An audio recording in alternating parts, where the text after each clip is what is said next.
Engineering অঙ্কন dash ভাষার একটি উপস্থাপনা। উত্তর, গ্রাফিক্যাল ভাষার উপস্থাপনা। 2,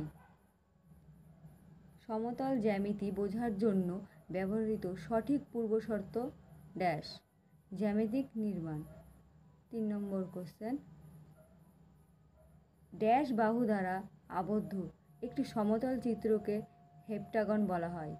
7টি বাহু দ্বারা আবদ্ধ সমতল চিত্রকে হেপ্টাগন বলা হয়।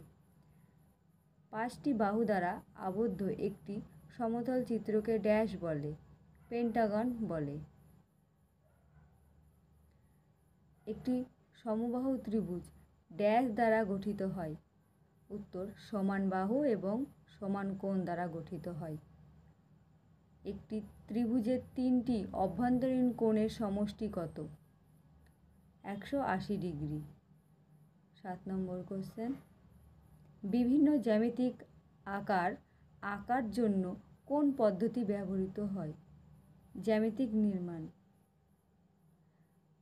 4টি সরল বাহু দ্বারা আবদ্ধ একটি চিত্রকে বলা হয় কি?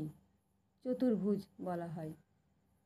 9, একটি অঙ্কন একটি বাস্তব বস্তুর একটি ড্যাশ প্রতিনিধিত্ব।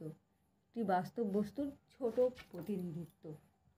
10, 1:1 এর স্কেল দেখায় যে বস্তুটি ড্যাশ আঁকা হয়েছে, বস্তুটি সত্য আঁকা হয়েছে।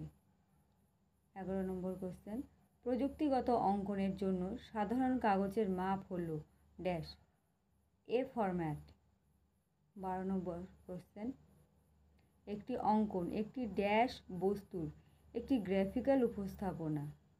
উত্তর, বাস্তব বস্তুর উপস্থাপনা। নেক্সট কোশ্চেন,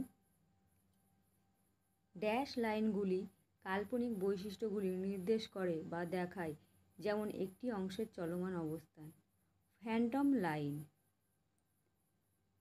কোন রেখাটি প্রতিসম অংশের অক্ষ, বৃত্তের কেন্দ্র এবং গতিপথ ব্যাখ্যা করে? কেন্দ্র রেখা। সমদ্বিবাহু ত্রিভুজে আছে ড্যাশ 2টি সমান বাহু এবং 2টি সমান কোণ।